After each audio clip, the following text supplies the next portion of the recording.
రకాలోకంకి స్వాగతం. ఈ కంటెంట్ మీకు నచ్చినట్టయితే లైక్ చేయండి, మీ బంధుమిత్రులకి షేర్ చేయండి. ఇప్పటివరకు సబ్స్క్రైబ్ చేసుకోకపోతే సబ్స్క్రైబ్ బటన్ని నొక్కండి. అదేవిధంగా పక్కనే ఉండే బెల్ ఐకాన్ని కూడా తప్పనిసరిగా నొక్కండి. మిత్రులారా, రెండు దేశాల మధ్య సరిహద్దు ఉంది. సరిహద్దుకి ఇటువైపున మన దేశంలో మన గ్రామంలో మన ప్రజలు ఒక దేవాలయాన్ని కట్టుకుంటున్నారనుకోండి.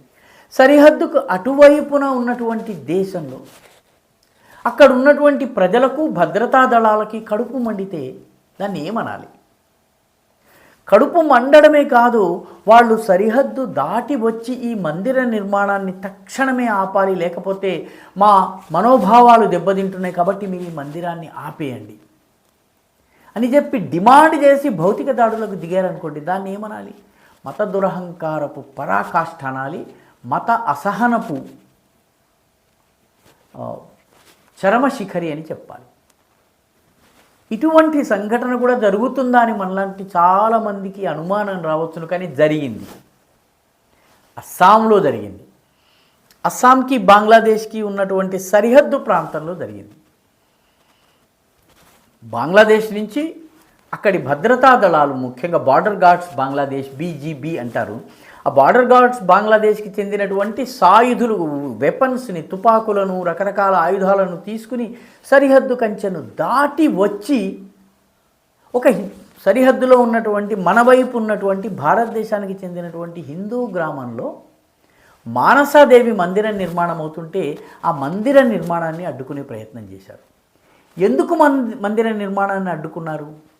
ఎందుకంటే మీ మందిరము గనక నిర్మాణమైతే మా మనోభావాలు దెబ్బతింటాయి, మేము ఇటువైపు చూసినప్పుడు మాకు ఈ రాతి విగ్రహం కనిపిస్తుంది, మేము విగ్రహారాధకులము కాదు కాబట్టి నిజానికి మూర్తి భంజకులము, విగ్రహాల్ని బద్దలు కొట్టే వాళ్ళము, మాకు ఇక్కడ ఈ విగ్రహం గనక కనిపించిందంటే మా ఒళ్ళు గంగవెరులు ఎత్తుతుంది, కంపరం వస్తుంది, కాబట్టి మా మనోభావాలు దెబ్బతింటాయి, కాబట్టి సరిహద్దుకు ఇటువైపు మీ గ్రామంలో మీరు గుడి కట్టుకోవడానికి వీల్లేదు.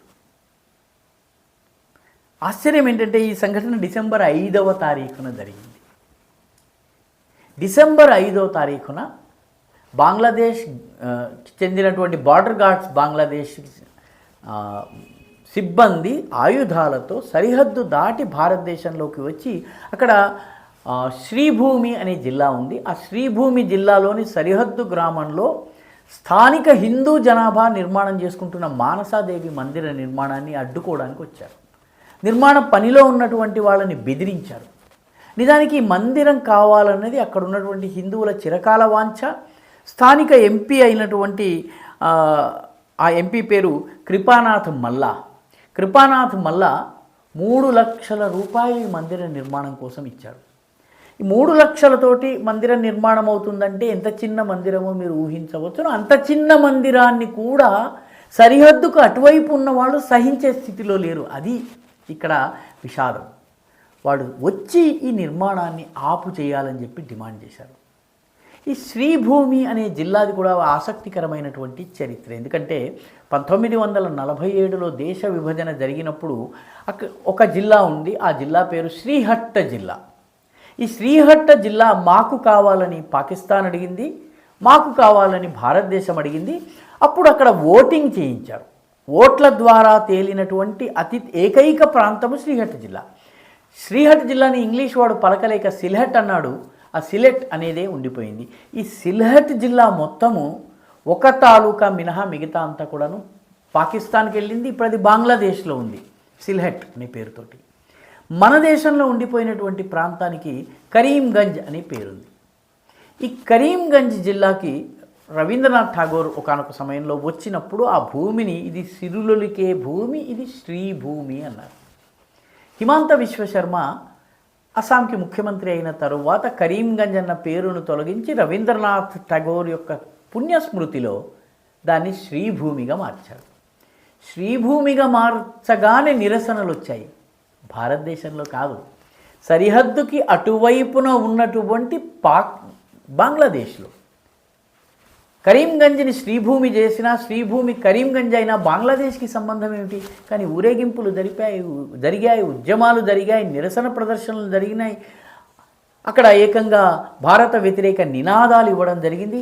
కేవలము ఒక జిల్లా పేరు భారతదేశంలోని ఒక రాష్ట్ర ప్రభుత్వము రవీంద్రనాథ్ ఠాగూర్ స్మృతిలో మార్చినందుకు. ఆ శ్రీభూమిలో సరిహద్దు గ్రామంలో మానసాదేవి మందిరాన్ని వ్యతిరేకిస్తూ వీళ్ళు వచ్చారు. ఒక సుబేదారు వీళ్ళందరూ కూడా కుషియారా అనేటటువంటి నది ఉంటుంది. ఆ నది రెండు దేశాల మధ్య సరిహద్దు. ఆ కుషియారా నదిని దాటి వీళ్ళు వచ్చిన తర్వాత స్థానికుల్ని బెదిరించారు, తుపాకుల్ని చూపించారు. నిజానికి ఇది ఇంటర్నేషనల్ అంతర్జాతీయ న్యాయ సూత్రాలకి కానీ సరిహద్దుకు సంబంధించిన సూత్రాలు కానీ భారత బంగ్లాదేశ్ మధ్య ఉన్నటువంటి ప్రోటోకాల్స్ కానీ పూర్తి విరుద్ధమైనటువంటిది. వాళ్ళు వచ్చి బెదిరించడం మొదలుపెట్టారు. ఈ సంఘటన తెలిసిన తర్వాత స్థానిక హిందువులు, చుట్టుపక్కల గ్రామాల హిందువులు వీళ్ళందరూ జమయ్యారు, నినాదాలు చేయటం ప్రారంభించారు. దీంతో స్థానిక పోలీసులు వచ్చారు, మన సరిహద్దు సిబ్బంది అందరూ కూడా వచ్చారు. వీళ్ళందరూ వచ్చిన తర్వాత ఈ మందిరాన్ని ముట్టే అధికారం మీకు లేదు, మీకు గనక ఈ మందిరాన్ని చూస్తే మీ మతానికి ఏదో భంగం కలుగుతుంది, ఈ మూర్తిని చూస్తే మీకేదో హరాం అయిపోతుందని కనుక మీరు భావించినట్టయితే కళ్ళు మూసుకోండి, అంతేకాని మా సరిహద్దుకి ఇటువైపులా మేము ఏం చేసుకుంటున్నామో మీకు సంబంధం లేదు అని చెప్పి హెచ్చరించారు.